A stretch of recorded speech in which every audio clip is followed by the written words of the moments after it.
So unit 18ல் heredity அப்படிங்கிற lesson தான் வந்து இன்றைக்கி நம்ம பார்க்க போகிற லெசன். வாங்க பார்க்கலாம். ஸோ ஹெரிடிட்டி அப்படிங்கிறதுக்கு பார்த்தீங்கன்னா ரீஎன்ட்ரி அப்படிங்கிற ஒரு அர்த்தம் கூட ரொம்ப சரியாக பொருந்தும். எப்படி அப்படின்னு பார்த்தீங்கன்னா the characteristic we get genetically from our parents and our relatives before them.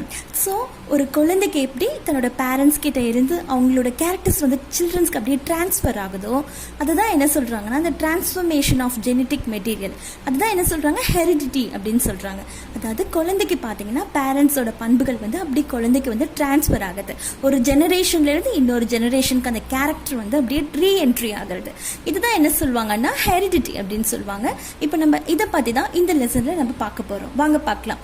Introduction. Like begets like is an important and universal phenomenon of life as the living being produce offspring of their own kind. அதாவது like begets like the children look identical to the parent. So children பார்த்தீங்கன்னா அப்படியே parents மாதிரி ஐடென்டிக்கலாக இருக்குது. இப்போ ஒரு example சொல்லணும் அப்படின்னா cat always produce kitten not puppies, while dog always produce puppies and not kittens. So இப்போ பார்த்தீங்கன்னா cat வந்து எப்போவுமே என்ன ப்ரொடியூஸ் பண்ணும் அப்படின்னா கிட்டனை தான் ப்ரொடியூஸ் பண்ணும். ஸோ ஒரு பூனை வந்து என்ன ப்ரொடியூஸ் பண்ணும்?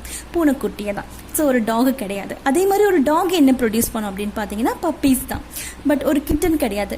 ஸோ இதுதான் இங்கே சொல்ல வராங்க. அதாவது லைக் பிகெட்ஸ் லைக், தன்னை மாதிரி வந்து தன்னுடைய குழந்தைகளும் வந்து இருக்கிறது தான். இப்போ ஹியூமன் பீயிங்கில் எடுத்துட்டிங்கன்னா அப்படியே பேரண்ட்ஸ் கிட்டே இருந்து சில்ட்ரன் பார்த்தீங்கன்னா அவங்களோட கேரக்டர்ஸ் வந்து அப்படியே வந்து டிரான்ஸ்ஃபர் ஆகிறது. அதே போல் சில்ட்ரன் வந்து பார்க்குறதுக்கு அப்படியே பேரண்ட்ஸ் மாதிரி இருக்குது. ஸோ லைக் பிகெட்ஸ் லைக் அதுதான் இங்கே சொல்ல வருது. லைக் பிகெட்ஸ் லைக் அப்படிங்கிறது ஹியூமனில் பார்த்தீங்கன்னா அப்படியே சில்ட்ரன் வந்து அவங்களோட பேரண்ட்ஸ் மாதிரியே இருக்குது.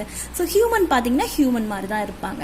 So like bigots like is a important and universal phenomena. இது பார்த்தீங்கன்னா ஒரு முக்கியமான ஒரு வாழ்க்கையினுடைய ஒரு ஏற்றுக்கொள்ளக்கூடிய ஒரு இயற்கையாக நடக்கக்கூடிய ஒரு நிகழ்வு. It's a universal phenomenon. இது வந்து இந்த உண்மையை யாராலும் வந்து தட்டி மறுக்க முடியாது. இது கிடையாதது அப்படி இல்லை அப்படின்னு நம்ம யாராலையும் வந்து சொல்ல முடியாது. இது வந்து ஒரு நேச்சுரல் ட்ரூத். ஸோ அதனால தான் இதை என்ன சொல்கிறாங்கன்னா ஒரு important universal phenomenon of life as the living being. So உயிருள்ள எதுவாக இருந்தாலும் பார்த்தீங்கன்னா அது ப்ரொடியூஸ் பண்ணக்கூடிய அந்த ஆஃப்ஸ்பிரிங் அப்படின்னு சொல்லக்கூடிய அந்த சைல்டு பார்த்தீங்கன்னா அவங்கள மாதிரியே இருக்குது, of their own kind. So இதுதான் லைக் பிகெட்ஸ் லைக் அப்படின்னு இங்கே சொல்கிறாங்க. நெக்ஸ்ட் லைன் பார்த்தீங்கன்னா the color of eye and color of hair, shape of nose and type of earlobe etc or inheritable traits. So inheritable traits அப்படிங்கிறது பார்த்தீங்கன்னா அந்த parents கிட்ட இருந்து மரபு வழியாக ஒரு சில பண்புகள் வந்து அப்படியே வந்து டிரான்ஸ்ஃபர் ஆகக்கூடியது. அந்த ஒரு சில பண்புகளுக்கு வந்து எக்ஸாம்பிளாக தான் இங்கே கொடுத்துருக்காங்க. அதாவது ஒரு சிலர் கண்கள் பார்த்தீங்கன்னா அப்படியே ப்ளூ கலராக இருக்காது, ஹேர் வந்து கொஞ்சம் ப்ரௌன் கலராக இருக்காது. ஸோ அந்த ஹேரோட கலர் அது அப்படியே தன்னோட பேரண்ட்ஸ் கிட்ட இருந்து பார்த்தீங்கன்னா அப்படியே குழந்தைக்கு வரும். அதே போல் கண்ணோட கலர், அதே போல் மூக்கோட ஷேப்பு, ஸோ அதுக்கப்புறம் பார்த்தீங்கன்னா இயர்லோட டைப்பு, இது எல்லாமே வந்து ஒரு இன்ஹெரிட்டபிள் ட்ரைட்ஸ். அதாவது பேரண்ட்ஸ் கிட்டேருந்து குழந்தைக்கு போகக்கூடிய ஒரு சில கேரக்டர். இதுதான் என்னன்னு சொல்கிறாங்கன்னா ஒரு சில பண்புகள். இதுதான் என்னன்னு சொல்கிறாங்கன்னா இன்ஹெரிட்டபிள் ட்ரைட்ஸ் அப்படின்னு சொல்கிறாங்க. Have you ever wondered how do we inherit traits and characteristic from a father and mother? So எப்பயாவது நீ வியந்து பார்த்துருக்கியா உனக்கு வந்து எப்படி உன்னோட பேரண்ட்ஸ் கிட்ட இருந்து எப்படி உனக்கு இந்த பண்புகள்லாம் வந்து உனக்கு வருது அப்படின்ட்டு? Some of our characteristic might have been inherited from our ஒரு கிராண்ட் பேரண்ட்ஸ். ஸோ ஒரு சில கேரக்டரிஸ்டிக்ஸ்லாம் பார்த்தீங்கன்னா நம்மளோட தாத்தா பாட்டி கிட்ட இருந்து நமக்கு அப்படியே டிரான்ஸ்ஃபர் ஆகுது. So how do we inherit from one generation to another? So எப்படி வந்து இந்த கேரக்டரிஸ்டிக்ஸில் வந்து அப்படியே டிரான்ஸ்ஃபர் ஆகுது, அப்படியே பாஸ் ஆகுது ஒரு ஜெனரேஷன்லேருந்து இன்னொரு ஜெனரேஷனுக்கு. It is because of the genes we inherit from our parents. So இது பார்த்தீங்கன்னா இது எதனால அப்படின்னு பார்த்தீங்கன்னா ஜீன்ஸ் ஆல தான். ஸோ இதுதான் பார்த்தீங்கன்னா இதை வந்து பாஸ் பண்ணுது. தன்னோட பேரண்ட்ஸ் கிட்டேருந்து குழந்தைக்கு வந்து பாஸ் பண்ணக்கூடிய இந்த இன்ஹெரிட்டபிள் ட்ரைட்ஸ் அப்படிங்கிறத பார்த்தீங்கன்னா இந்த ஜீன்ஸ் தான் வந்து பாஸ் பண்ணுது. ஸோ ஜீன்ஸால தான் இந்த இன்ஹெரிட்டபிள் ட்ரைட்ஸ்லாம் வந்து பேரண்ட்ஸ் கிட்ட இருந்து குழந்தைக்கு வந்து அப்படியே டிரான்ஸ்ஃபர் ஆகுது.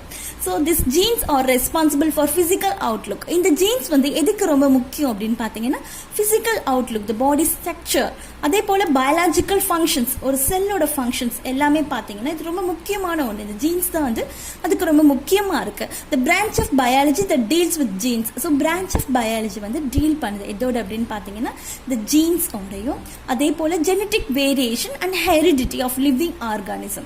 ஒரு உயிருள்ள ஒரு லிவிங் ஆர்கானிசத்தோட ஜீன் அதே போல் ஜெனட்டிக் வேரியேஷன் அப்படின்னா இப்போ வந்து பார்த்தீங்கன்னா இந்த பண்புகள்லாம் வந்து பேரண்ட்ஸ் கிட்ட இருந்து அப்படியே சில்ட்ரனுக்கு போகுது. ஆனாலும் பேரண்ட்டுக்கும் சில்ட்ரனுக்கும் ஒரு வேரியேஷன் இருக்கும் பார்த்தீங்களா, அதுதான் ஜெனட்டிக் வேரியேஷன் அப்படின்னு சொல்கிறாங்க.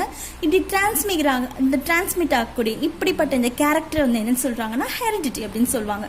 ஸோ லிவிங் ஆர்கானிசத்தில் இது எல்லாமே தான் என்னன்னு சொல்கிறாங்கன்னா ஜெனட்டிக் அப்படின்னு சொல்கிறாங்க. ஸோ இதை பற்றி நம்ம மேற்கொண்டு பார்க்கலாம் வாங்க. Heredity is a transmission of characteristic from one generation to next generation. அதாவது கேரக்டரை வந்து டிரான்ஸ்மிஷன் பண்ணக்கூடியது, ஒரு ஜெனரேஷன்லேருந்து அடுத்த ஜெனரேஷனுக்கு அப்படியே தொடர்ந்து வந்து டிரான்ஸ்மிட் பண்ணக்கூடியது. இதுதான் என்ன சொல்கிறாங்கன்னா ஹெரிடிட்டி. இந்த ப்ராசஸ் தான் வந்து ஹெரிடிட்டி அப்படின்னு சொல்கிறாங்க. while variation refers to the difference shown by the individual of the same species and also by the offspring of the same parent. அதாவது வேரியேஷன் அப்படிங்கிறது பார்த்தீங்கன்னா என்னதான் வந்து பேரண்ட்ஸ் கிட்ட வந்து சில்ட்ரனுக்கு வந்து பண்புகள் வந்து அப்படியே டிரான்ஸ்ஃபர் ஆனாலும் கூட தன்னோட பேரண்ட்ஸ்க்கும் தன்னோட குழந்தைக்கும் பார்த்தீங்கன்னா வித்தியாசம் கண்டிப்பாக இருக்கும். ஸோ ஒவ்வொரு இண்டிவிஜுவல் சேம் ஸ்பீசிஸில் பார்த்தீங்கன்னா ஒவ்வொரு இண்டிவிஜுவலுக்கும் ஒரு வேரியேஷனுங்கிறது ஒன்று இருக்கும். அதுதான் இந்த வேரியேஷன் அப்படிங்கிறது வந்து மீன் பண்ணுது. இப்போ எக்ஸாம்பிள் பார்த்தீங்கன்னா இவங்க எல்லாமே வந்து பார்த்தீங்கன்னா சேம் ஸ்பீசிஸ் தான், ஆனால் ஒவ்வொருத்தரும் வந்து பார்த்தீங்கன்னா ஒரு சில வித்தியாசங்கள் இருக்கும். ஒவ்வொருத்தருக்கும் ஒரு தனிப்பட்ட ஒரு இண்டிவிஜுவல் வேரியேஷன்ஸ் இருக்கும். the variation is the difference between member of the same species. So same ஸ்பீசிஸில் இருக்கக்கூடிய அந்த ஒரு டிஃப்ரென்ஸ், அதுதான் என்ன சொல்கிறாங்கன்னா ஒவ்வொரு மெம்பருக்கும் இடைப்பட்ட அந்த ஒரு வித்தியாசம், அதுதான் வேரியேஷன் அப்படின்னு சொல்கிறாங்க. ஓகே, ஸோ இதுதான் வந்து வேரியேஷன் அப்படிங்கிற அர்த்தம். என்னதான் வந்து பேரண்ட்ஸ் கிட்ட இருந்து குழந்தைக்கு வந்து பண்புகள் வந்து அப்படியே டிரான்ஸ்ஃபர் ஆனாலும் அப்பா அம்மாக்கும் குழந்தைக்கும் வித்தியாசம் இருக்கும். அந்த வித்தியாசத்துல தான் இங்கே வேரியேஷன் அப்படின்னு சொல்கிறாங்க.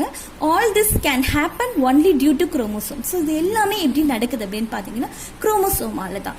Now let see what chromosome are and how they are composed with DNA.